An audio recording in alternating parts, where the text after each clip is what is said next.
Magandang araw ulit mga kababayan at maraming salamat po ulit sa pagsubaybay. Nandito pa rin po tayo sa Roma at ngayon po ay makakasama natin si Ate Lizelle na isa naman pong property real estate sales manager. Tama ba? Yes po. Okay. So maraming Property salamat. specialist. Thank you Property din po. specialist. So maraming salamat Ma'am Lizelle sa panahon at oras na pinagkaloob niyo sa amin. Maraming salamat din po sa pagbibigay ng opportunity na ma-interview nyo kami, ma-share namin yung success story namin. Okay. Galing. Thank you, ma'am. So, ma'am, sa amin, balikan lang namin. Same ano to, no po. So, kwentuhan mo lang kami kung anong klaseng pagkabata at saang lugar lumaki si Ma'am Lizelle. Ayun, ako si Lizelle. Ang tawag sa akin sa baryo namin, Barangay Magihan, Lemery, Batangas. Ang tawag nila sa akin si Isel. And lumaki na ako at namulat na ako na meron kami talagang tindahan. Okay. Then yung nanay ko, nagtitinda sila. And then, I remember, when I was in elementary, nagpapa-arkila na ako ng comics. Yun yung tandang-tanda ako. Okay, so nag-start na ako, bata pa ako. marunong ka na rumakit? Rumarakit na ako. Then, nadagdagan pa nung ending. Okay. Nagpapa-ending kami sa mga basketball. Ang galing. So yun, nagpapa-arkila ng comics.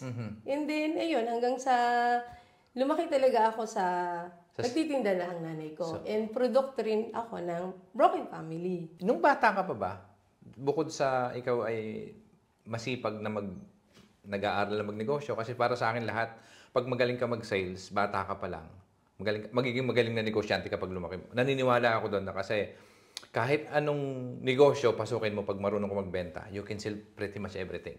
So, ikaw bilang bata na nangangarap at nagbebenta ng comics at nagpapa-ending sa Batangas o sa Lemery, ano yung pangarap ng batang Lizelle? Yung pangarap ko, syempre, parang yung typical na bata na magkaroon ng magandang buhay, yung hindi forever na ganun lang yung tindahan mo. Okay. Syempre, at gusto ko rin yung gusto ko rin magkaroon ako ng sariling negosyo, tapos sariling bahay sa Manila. Then kasi nagpunta na ako, nung nag-college na ako, nakikitira lang ako sa tita ko para makapag-aral ng college. Then yung isa naging motivation ko din na kailangan, hindi lang ganito ako. Okay. Gusto ko magkaroon din ako ng bahay sa Maynila para pag nag-aaral yung mga anak ko, may sarili kaming bahay at hindi kami nakikitira. Okay. So, yun yung talagang tumatak sa isip mo na balang araw magkakaroon akong sariling bahay. Oo, at saka sariling negosyo. Sa sariling negosyo. So, okay. So, kailan dumating yung pagkakataon o pinangarap mo bang mag-abroad ka nung bata? Naisip mo ba yun o hindi? So, ito lang hindi Okay. Kasi basta ang gusto ko lang makapagtapos ako ng Pag-aaral. nursing, Okay. pag-aaral, and then doon lang ako sa Pilipinas. Pero yung mga kapatid ko kasi, nandito na sila sa Italia. Okay. Pang-apat ako sa amin magkakapatid. Pero tinapos mo yung nursing? Nag-nursing ka ba? Hindi ko yung tinapos kasi kinuha na nila ako dito. So, hindi mo pa natapos? Hindi ko na tinapos. So, sa madaling salita, yung opportunity na dumating sa'yo para makapunta dito sa Italia dahil sa mga tita mo. Kapatid ko. Kapatid mo. Kapatid ko. Okay. Apat kami dito. So, kwento mo yung ilang taong ka nito nung nakapunta ka ng Italia? 20 years old. 20 years old, bata pa. Oo. So, kwento mo sa amin. So, nung umalis ka ba sa Pilipinas, may trabaho ka o kakagraduate? Nag-aaral Literal na nag-aaral, hindi mo na natapos. Hindi na natapos. Kasi sabi ng kuya ko, Okay. kukunin niya ako dito, direct hire. Okay. So, regular naman. And after nun, pag gusto ko nang umuwi at magkaroon ako ng papel, pwede ako umuwi. So, yun lang, nagkaroon na ako nung kumita na ako ng pera, yun yung hindi ko na naisip ang bumalik. Para patapusin yung pag-aaral. Para tapos yung pag-aaral ko kasi kumikita na ako ng pera. Galing. So yun yung yun yung naging inspirasyon ko, kumikita na ako. Pero may isa sa other side, meron din kasing dapat tinapos. So parang yun yung regret ng konti. May regret ng konti. Okay. Ayun. Iba Okay. pa rin kasi yung may title. Okay. Nung nandito ko na sa Italia, ano yung experience na masasabi mong dapat hindi na lang pala ako pumunta? Meron ba? Yun lang, siguro wala naman masyado akong regrets. Kaya lang, syempre, yung story ko kasi, nung nagpunta ako dito, dalaga pa ako. Okay. And then, dito na ako nagkaroon ng pamilya. Dito mo nakilala yung asawa mo? Dito na ako nagkaroon ng boyfriend. Actually, may boyfriend ako sa Pilipinas. Nung pumunta ako dito, hindi kami nagkatuluyan. And then, na-meet ko dito yung naging husband ko, naging ama ng 2 kong anak. Okay. And yun, unfortunately, hindi nag-work yung married life ko. So, ngayon... Pilipino ba to? Pilipino siya. So, 14 years na akong single mom. But I'm proud to say na kaya ko. Hindi naman naging hadlang sa mga pangarap ko na single mom ako, na nangyari yon. So, sa tingin mo ba, hindi kasi, di ba, sabi mo nga, bunga ka rin ng isang broken family. Yes. Oo. Tapos, siyempre, masakit siya yung sa'yo dumating din, di ba? Kasi walang bata na nangarap ng matulad sa na broken family. Oo. But then, at the end of the day, hindi mo naman kontrol ang lahat. It just happened na minsan, di ba? Marriage is hindi, hindi, ibig sabihin, pagka ikaw ikinasal at hindi na nag-work, pwede namang mas para mas ikasasaya ng isa't isa, let go, 'di ba? Yeah. So ikaw, maliban doon, ano pa yung pinakamatinding pinagdaanan mo simula nung nakarating ka na dito? Yung nakarating na ako dito, syempre, hindi ganun kadali kapag nag-struggle na yung pamilya mo. Then may mga pangarap ka. Okay. And ayun nga, nagkaroon ako ng 2 anak. Syempre, gusto ko mabigyan sila ng better future, wag silang magaya sa amin. Okay. So, then, ako lahat yung nagpo-provide noon. And ang ginawa ko talaga, since talent ko siguro, nasa puso ko pag sa selling, then nag-start din ako magbenta ng card. Card naka-stay in ako noon sa isang employer ko na matanda siya. Then ako, stay in ako doon. Nag-start ako yun yung una kong talagang ibinenta dito sa Rome. Okay. Nag-start ako magbenta ng mga cards na pantawag yan sa Pilipinas. Hindi pa kasi uso na ng internet. Okay. So ito yung kinakaskas mo yung gilid, di ba? Dapat may number. Yes, exactly. Then number, then ito talaga yung naging start. Ayan. And then nag-put up din kami ng remittance kasi lumaki na kami ng pamilya ko sa tindahan, sa pagtitinda sa business So yun talagang negosyante talaga yung nasa isip mo. Oo, yung mindset namin talaga nandun. Okay. So yun yung talagang naging journey ko. Then hindi ganun kadali kasi nag-struggle yung married life ko tapos may mga pangarap ako. So hindi yun, it's not easy for me na ma-achieve yung goal ko Oh, tama. So, kasi may ilan anak mo? 2? 2, malalaki na sila. Nung naghiwalay kayo ni Mr., ilan taon yung mga bata? Isang 5 years old, tsaka isang 11 years old. So yun, and then, after nung nag-remittance din kami, nauso nun dito sa Rome yung pagre-remittance, so kami din Ano dito, may pwesto ba kayo? Wala kami, sa bahay lang dun sa live-in kong employer. Doon lang sila pupunta sa amin para magpadala. And then kami, may kontak kami sa Pilipinas. Yeah. Para sila yung magre-release ng pera. And then tumatambay kami sa Termini. Buntis ako nun sa panganay ko. Doon ako nagtatambay para kunin yung padala nila sa amin. Galing. Then i-remit namin sa PNB. Then itong si Bank, sila yung magre-release sa Pilipinas. So, kumbaga nasa puso ko na talaga. Okay. So, side hustle lang yun? Side hustle lang yun. Kasi may full-time ka naman trabaho. Kasi may full-time, nakastay in ako, nag-aalaga ako ng matanda. Galing. That time. So, ilang taong ka nagtrabaho dito sa matandang... So, eto, naka-6 na taon ako. So, matagal din? Nakatagal. May Alzheimer siya. Okay. So, lahat, grabe. Yun masasabi ko na sobrang laki ng kinita ko talaga doon. Pero sobrang hirap mag-alaga ng may... Oo, sobrang... Pasyensyoso dapat, di ba? Oo, kasi may Alzheimer Pinakamatinding pinagdaanan mo na pagsubok maliban doon sa, obviously, hindi nag-work na married life mo. Oo. Ano pa yung isang masasabi mo na parang, bakit pa ako nagpunta dito? Yun lang talaga, hindi talaga... So walang pinaka-major challenges ang yung hindi nag-work talaga yung married life ko na galing na ako sa broken family. Tapos ganun Tapos eto hindi ko talaga hindi mo talaga yun makontrol pala. So, ginawa ko naman lahat, pero wala hindi talaga, kahit syempre, wala namang mga anak na gusto maging ganun Totoo yung naman. mga anak niya. Kasi lalo na dinanas mo na yung bata ka. Diba? Yun, pero ang masasabi ko lang, yung mga anak ko, lumaki sila mabait naman. Galing. Oo. Maliban doon, sabi mo nga, wala ka namang pinagdaan ng matinding pagsubok. Ika nga, dito na lang sa transition tayo nung paano ka napasok dahil sa pagtinda ng comics, nagtinda ng ano pa ba iba, nagpa-ending sa Pilipinas, pagdating dito card pa rin tapos remittances. Card, opo. Masipag ka lang talaga magbenta. Ngayon, yung ibinebenta mo ngayon, ang pagkakaiba lang, napakalaking hindi na to hindi na barya kumbaga. Hindi na barya, yes. So at isang investment na kumbaga nag-level up na. million Oo. So, kwentuhan mo lang kami kung paano ka napasok dito Ayun. sa pagbebenta ng real estate. So, ito talaga ang masasabi kong sobrang napakalaking tulong sa buhay ko sa single mom. Kasi, hindi ganun kadali magbenta, alam natin yan. And mag-share ng, kasi i-educate mo sila. From the beginning, anong nangyari ang journey ko kasi, since struggle nga yung married life ko. So, yung ate ko talaga, ang pioneer talaga dito ng real estate sa Rome, yung panganay kong kapatid. Then ako, syempre, may ganito yung buhay ko. So, hindi ako makasama sa kanya. So, inaya na niya ako. So, nahiwalay na ako. Nag-start na akong mahiwalay. And then, anong nangyari, doon na rin ako nag-start mag-share ng real estate. Ito nga investment. Itong mga condominium. And then, anong nangyari, nag-start muna ako na nag-invest. In fact, pangalan namin na dalawa yon. Yung una namin investment. So ngayon, then nakita ko, maganda pa lang ang pagkakitaan. So when you say investment, parang yung mga developers sa Pilipinas, tie up kayo as a broker? Hindi naman.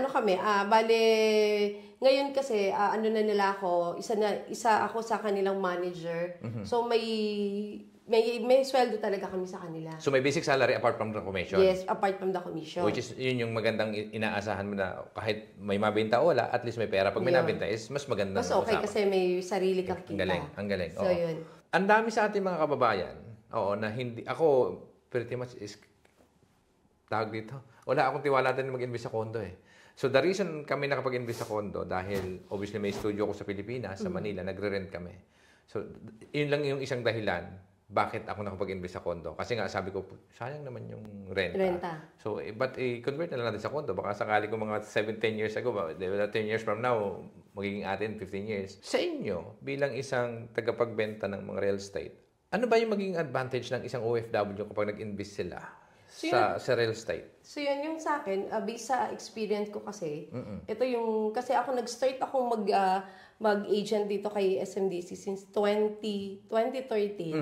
Nag-start ako 2013, then until now, nag-share pa rin ako.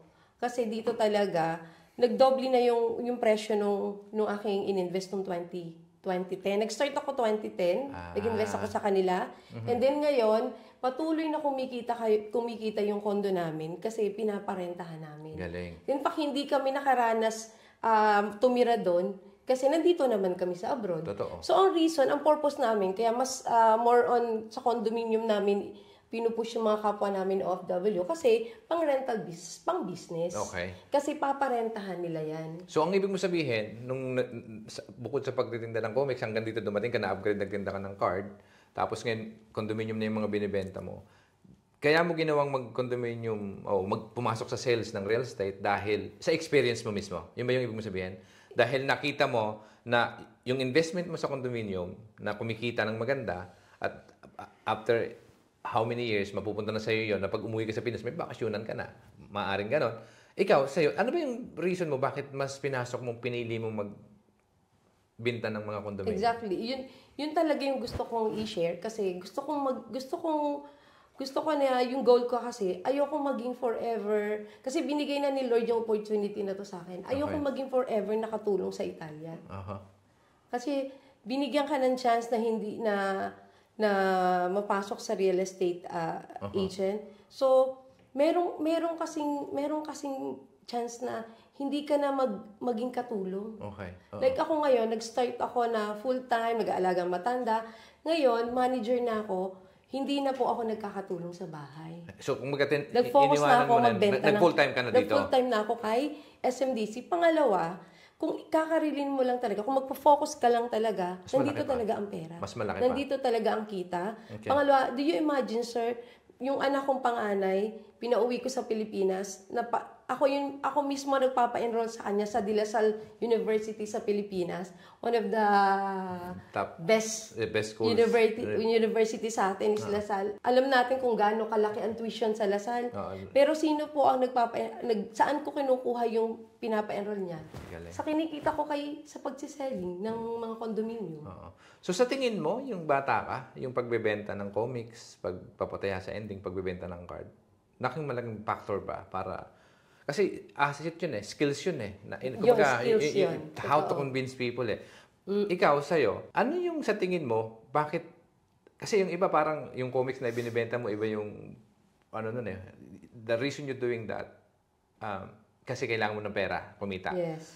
Dito sa property kasi, hindi biro yung investment malaki Ikaw, ano yung sa tingin mo, bakit gusto mong ibenta, bukod sa malaki kita, ano pa yung nasa likod nito sa'yo? Yung purpose ko talaga, gusto ko kasi magkaroon sila ng passive income sa Pilipinas. So, gusto mong ang sinasabi, makatulong ka sa mga Makatulong sa kanila kasi yun yung goal ko na Okay. unang-una, nanay ako Nanay ako dito, nakikita ko yung mga kabataan dito na iba na yung buhay nila. Hindi katulad namin, may papadalahan kaming magulang, lola, kapatid sa Pilipinas. Yeah. Pero yung mga inanak na dito, yung generation ng mga, like yung mga anak ko, nakikita ko sa kanila, yung mga pera nila, sa gadget lang nila napupunta. Grabe. So yun yung nasa puso ko, dahil yun talaga ang ginol ko, yun talaga ang gusto kong mangyari, na maturuan yung mga kabataan na dito pinanganak, or yung mga hindi na nag-aral, na nagtatrabaho na sila, na madala nila sa tamang investment ang kanilang hard-earned money. Okay. Yun yung talaga nasa puso ko na gusto kong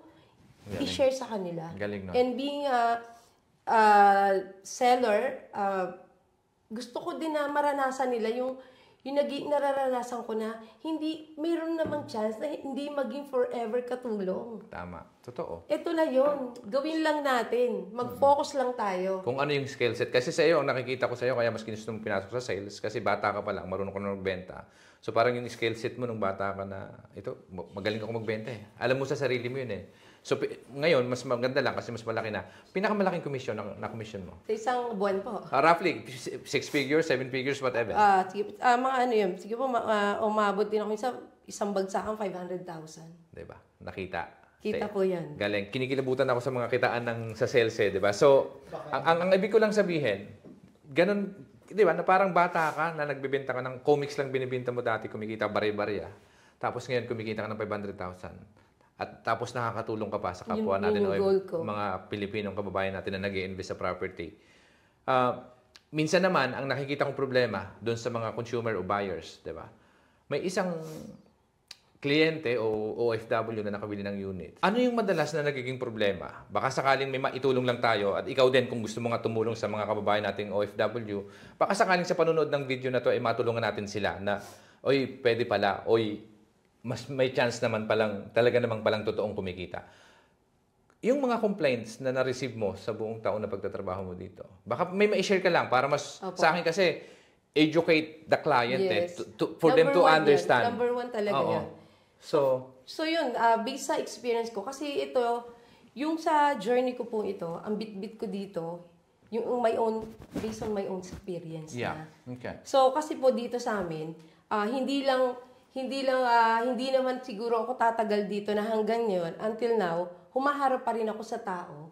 Na hanggang ngayon, nag-i-encourage pa rin ako sa kababayan natin na mag-invest kung hindi namin sila talaga naaasikaso ng maayos. Okay.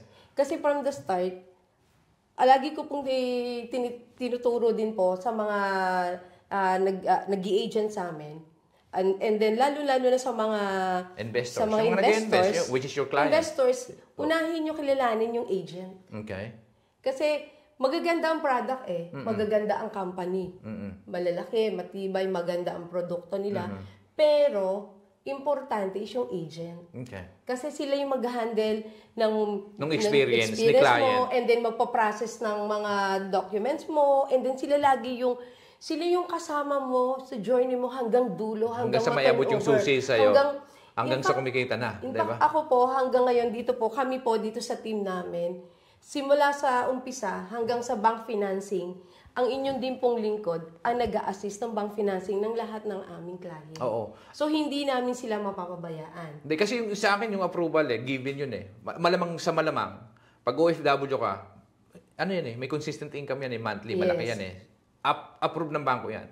So, the problem na madalas, nadidinig ko lang, yung problema na nung nakabili na-approve na ng bangko, nakapag-invest na, tapos ngayon, may biglang may problema. It's either doon sa turnover na promise na ibibigay na yung susi ng ganito, doon nagkakaproblema madalas, or sometimes naman na turnover na yung susi, nasaan yung sinasabi niyong sana makakuha tayong tenants? Yes, yun. May mga... So, ano yung isang matutulong mo lang para mas maliwanagan yung ating mga kababayan pa? Baka sakali ito yung pagkakataon mo para hindi mo na ulit-ulitin na ipaliwanag sa iba yung makakapanood ng video na to na kababayan natin na gusto mag-invest sa kondo at hindi lang masyado sigurado, sana pag narinig yung kwento mo, mabuo yung decision at bumili sila. Exactly. Diba? O mag-invest sila. So, yun yung maganda po dito sa SMDC. Of course, minsan, hindi naman natin kasi due to sa condition ng mga weather sa atin, hindi naman natin ma-avoid talaga. Minsan, may mga problema.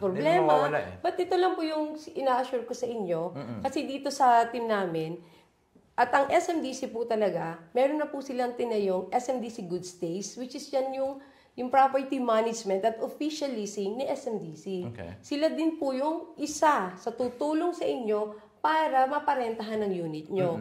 And bukod doon, kami po, since matagal na ako dito, meron din po kami mga kaibigan doon na naghahawak din ng mga property namin. Galing. So, tumutulong kami sa kanila, which is sila din, natutulungan nila kami. Vice versa lang, nagtutulungan lang din kami. So, yung goal namin dito is talagang huwag pabayaan ang ating mga investors hanggang dulo. Okay. Hindi po pwede po na pag nakausap ka lang, napao ka lang, iiwan ka na. Na-approve na ng banks, nakaperma na ng kontrata si client. Diba? Yun po kasi repeat buyers ang mga yan. Mas madalas na-ignore kunyari may issue lang. Tapos, yun nga, ang kasi nakikita kong problema, hindi yung pagpapa-approve kasi madali yun Malamang sa malamang ma-approve yung mga OFW, yung kababayan natin. Dahil malaki kita.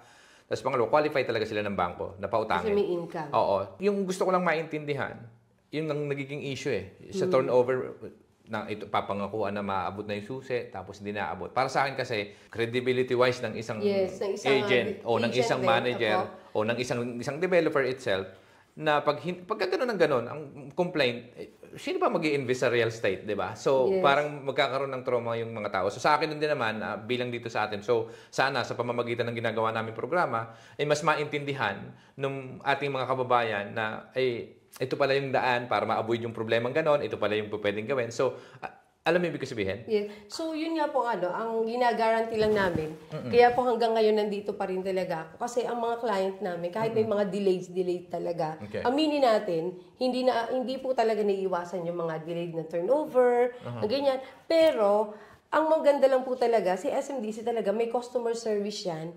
Then, pwede nyo talaga i-reach out sila. Then, sila yung makakatulong. Then, aside po dyan, nandito po talaga kami na ahente nyo na hindi kayo iiwan hanggang dulo. Okay. Ikaw, dun sa experience mo, ilang taon? 7 years, correct? Hindi po, 13 hanggang ngayon. So, 12 years. 12 years. 12 years experience mo, kaibigan, maaaring kapatid, kapamilya, na-convince mo o existing client mo na masasabi mo ngayon na, oy, salamat dahil kay Lizelle. Nakabili kami ng unit ngayon. Yung unit namin kumikita na buwan-buwan, hindi na kami nagka-problema. Sa tinagal mong pagtatrabaho dito, sa tingin mo, mabibilang pa ba sa daliri yung mga tipo nagsasabi sa'yo na nagpapasalamat sa'yo para kumaga na-appreciate nila kung hindi dahil sa'yo, hindi sila nakapag-invest sa real estate Ilan na yung mga nagbigay sa'yo ng positibong feedback? Marami na po Hindi Marami mo na mabilang sa daliri? Oo, marami na. In fact, mga repeat buyers na po talaga sila. Okay. So, ang ibig sabihin, pag nagre-repeat buyer, maganda yung ang nangyayari. Opo. Sa 12 years, ilan naman yung negative feedback? Wala naman. May konti lang. Kasi minsan hindi talaga maiwasan. Yun lang. Pero being sa aming mga agent, wala naman silang masasabi. Okay. Yan po ang ginagarantiya ko sa inyo. Okay. So, kasi sa akin, ang gusto ko lang makita, alin ba yung, obviously, mas lamang, pero kung may problema, pwede pang maplansya at pwede pang mas maayos yung proseso. Kasi sa tingin ko kasi, yung journey, yung experience ni buyer, na dapat kasi communication-wise, dapat talaga si agent, real update kung ano talaga. Dapat mas alam niya pag sinabi. Kasi madalas nasisira. Papangakuan mo si buyer ng, oy, matuturnover namin next month, for example. Tapos dumaan na yung 3 buwan, hindi pa rin na-turnover. Parang sagwa eh. Diba? Parang si buyer, experience-wise, expected na niya yun eh. Kasi siyempre, hindi naman madali. Diba? Nakapag-down na-approve na sa bangko, and nakapag-perma na ng kontrata. Kaya dyan papasok, sir, ang pagiging magaling mong agent. Gayon. Sabi mo nga, mas marami yung natulungan at mas marami nang bumabalik at bibili uli ng units. O, nakakatuwa. Until now, nandito pa rin kami. And gusto ko pa rin talaga ma-share sa kanila itong magandang investment. Ano ang ultimate goal ni Lizelle sa pagtulong sa mga OFW? Sabi mo nga, nakakamit yung tagumpay mo at kanina, tinanong ko sa'yo kung ano yung gusto, bakit mo pinasok magbenta ng condominium units na hindi na barya-barya to. Pero ngayon, nakikita mo na mas marami rin yung kumikita talaga sa condominium sa Pilipinas. Ano yung pakiramdam at ano pa yung gusto mong gawin? Una talaga, yung gusto talaga ng puso ko, kasi nanay ako eh. Okay. Gusto ko talaga na yung mga kabataan talaga dito, madala talaga nila sa tamang investment yung kanilang pinaghirapan. Okay. Kasi unang-una tayong mga nanay, tayong magulang, ang mag-guide sa ating mga anak para makapag-invest sila ng tama. Okay. Tayo talaga ang magiging susi nun. Pangalawa, na-experience ko yan na ang sarap ng pakiramdam na sa Pilipinas, may income ka at nandito ka. So yun yung tinatawag natin, magkakaroon ka ng passive income. And then, ito sa real estate, long-term investment ito. So, napakagandang, sarap ng pakiramdam na kahit wala na tayo sa mundo, maipapamana pa rin natin sa ating mga anak itong ating investment. Galing. So, ito yung gusto kong i-share sa aking mga kapwa OFW sa amang panig ng mundo. Gusto ko rin na maranasan nila na nakaka-travel na ako at kumikita pa, nakakapag-travel ng free, and then kumikita pa ako. Gusto ko ma-share yun sa aking mga kapwa OFW na ang sarap ng feeling ng ganun. Na hindi na ako nagsisinyora, Tama. hindi na ako nagkakatulong, na posible pala yung ganun. Okay. Basta nasa right mindset ka lang and focus mo lang yun. Galing. Ano sa tingin mo ang mga sakripisyong hindi nakikita ng iba na maaaring parte ng tagumpay mo ngayon? Mga struggles na pinagdaanan mo, maliban doon, obviously, sa nabanggit mo na nga kanina na siyempre, hindi pinalad sa married life. Yung ibang struggle na hindi behind the scenes, ika nga, na hindi nakikita dito sa on the daily basis, diba? Na parang sa'yo, ang hirap maghanap ng clients.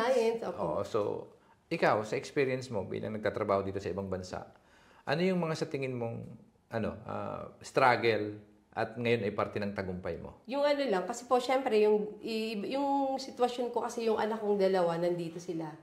So, every time na pupunta ako sa client, tinatanong nila ako, lalo na pag, lalabas ako ng bansa, yun lang yun, talagang sacrifice talaga sa kanila kasi nasa labas ako ng bansa, syempre, naiiwan sila dito. So, yun yung talagang nag-worry pa rin ako, which is bago naman ako malis ng bansa, talagang inire-ready ko na sila. Galing. Then, yun pa mga anak ko, lumaki na rin sila na ito talaga yung hanap buhay ko. So, naiintindihan na nila na para sa kanila itong ginagawa. At saka napag-aaral mo sa magandang eskwelahan di ba? Nakaka-proud lang din na dahil sa pagbebenta ng condo units, napag-aaral mo sila sa magandang eskwelahan. So, sa lahat ng pinagdaanan mo, ano yung pinakamalaking bagay na natutunan mo mula nung dumating ka rito sa ibang bansa, dito in this case, sa Italy? Yung wag kang sumuko sa lahat ng mga pagsubok sa'yo and focus ka lang sa gusto mong ma-achieve at gawin mo lang yun nasa puso mo. So ngayon, kung makakausap mo yung batang Lizelle na dating nagtitinda ng comics at saka nagpapa-ending sa Batangas, anong gusto mong sabihin sa kanya? Ituloy mo lang yung pangarap mo. Gawin mo kung ano yung nasa puso mo. Okay. At ituloy mo yung calling sa'yo ni Lord. Kasi ang pagbibenta hindi po basta-basta rin. Kasi sabi ko nga, lagi kong kasama, talagang, lagi kong sa lahat ng journey, bawat sakay ko ng eroplano, bawat sakay ko ng treno, laging iiwan ko yung 2 kong anak. Akala lang nilang ibang tao dito, sarap ng buhay ko. Pabiyahe-biyahe. Pa-travel-travel. Pero bilang ina, sakit pa rin maiwanan yung mga anak. Talagang pagkatapos ko magbenta, uuwi ako ng hotel, sila na yung iniisip ko naman. Galing. So, yun yung ano ko talaga. Kaya gusto kong sabihin sa kanila na huwag silang tumigil sa pangarap nila. Ikaw, Gawin nila. yung sa batang Lisel, ano pa yung gusto mong sabihin sa kanya? Na congratulations, Tama. congratulations kasi narating mo yung gusto mo. Tama. Magpunta ng comics ngayon, ganda ng million... Ngayon, ano ka na? Naka-quote ka na. O, di ba? And nakakatulong ka na sa kapwa OFW na kumikita rin sila. Tama. Masarap. Ang sarap ng feeling na inililibre nila ako, sir. Dahil sa kanilang pinaghirapan sa pagbebenta. And then, ang sarap din ng pakiramdam na nadodoble ko or na-share ko yung hirap ko, yung tagumpay na ito. Hindi lang to para sa akin Para sa aking kapwa OFW, unang-una, sa aking mga kapwa single mother sa buong mundo. Galing. So kung ikaw ay may isang mensahe para sa mga pagod na maaring single mom din. Na pagod na bilang OFW, ano yung gusto mong sabihin sa kanila? Mensahe mo sa kanila? Huwag kayong mapagod. Hanggat ang puso natin hindi napapagod, tuloy lang tayo sa pangarap natin. At ang napakaganda dyan, proud tayo sa ating mga na-achieve. At saka, hindi ganun kadali ang maging single mother kahit saan, parte ng mundo. Kaya, kapit lang, huwag nating kalimutan kumapit sa pangarap natin. At higit sa lahat, yung gawin natin kung ano nasa puso natin. Kung may tatlong advice na mabibigay ka, maaring sa kondo, maaring sa pagbili ng kondo, pag-invest sa kondo units, or in general, tatlong advice sa mga kababayan nating OFW. Ano yung pwede mong maibahagi na sana ma-uplift din sila at sana kapulutan nila ng aral din para sa'yo? Tatlong advice. Unang-una, nag-start yan sa mindset Kailangan talaga yung mindset natin is nakaset siya sa maganda. Ibig sabihin, pag ang mindset mo, hanggang dito na lang yung pangarap mo, dito ka na lang. Which is kung yung mindset mo, nakafocus yan talaga sa marami ka pang gustong marating. Marami pa yung mararating. But, make sure lang natin, lagyan natin ng action. Yun, ganda nun. Hindi kasi pwedeng plano, focus ka sa mindset na ganito, pero walang action. Hindi mo mararating yung gusto mong marating. So, kailangan lagyan mo din ng action yung mga pangarap mo. Pag-invest sa Pilipinas, so napakalaking opportunity na mabigyan tayo ng ganitong klaseng investment. Unang-una sa mga developer na magaganda sa Pilipinas. In fact, magkano lang yung ilalabas nating mga pera. Hindi naman natin kailangan ng milyon-milyon para lang makapag-invest na agad. So doon pa lang, i-grab na natin yung ganong opportunity sa ganong klaseng investment. So, dalhin natin sa tamang investment yung ating mga perang pinaghirapan. Anong sa ganon, hindi tayo umuwing luhaan kung uuwi man tayo or babalik tayo sa ating bansang sinilangan. Lastly, being a single mom, wag tayong matakot at proud ako sa inyo. Ayun, galing. Okay. Galing nun. Napaka talas o napakalalim na sagot. So, sa akin ngayon, ang gusto ko na lang, kung may mga makakapanood ng video na to, especially na taga rito sa Italy or maaaring somewhere in Europe, at gusto mag-invest sa SMDC, saan pwedeng kontakin si Ate Lisel? That's your Okay. So, ayun po, kung interested kayo dito mag-invest sa mga condominium, house and lot, dito kay SMDC, kontakin nyo lang po ako sa aking number, WhatsApp or Viber, 388-920-6035. And then, follow nyo lang po yung page ko, SMDC Condo by Team Valencia, Italy. And of course, nandito po ang inyong lingkod na handang tumulong 24/7 para sa aking kapwa OFW. Galing. Maraming salamat, Madam Lisel, at sa oras na pinagkalab nyo sa amin. At talaga naman na-appreciate namin. So, napakaganda ng kwento nyo at napakatatag nyo, napakatibay nyo. At congratulations sa'yo. At para sa akin, isa kang napakabuting nanay sa iyong mga anak at sana'y maging makamit mo ang iyong pangarap. Thank you din po Salamat, sa inyo. salamat. So, ayan, mga kababayan, at maraming salamat po muli sa oras at panahon na pinagkaloob niyo sa amin. Sana po ay nakapulot ng aral. At kung kayo po ay na-inspire, pakishare po yung video at mag-subscribe na rin sa aming channel. Maraming salamat po. Hanggang sa muli.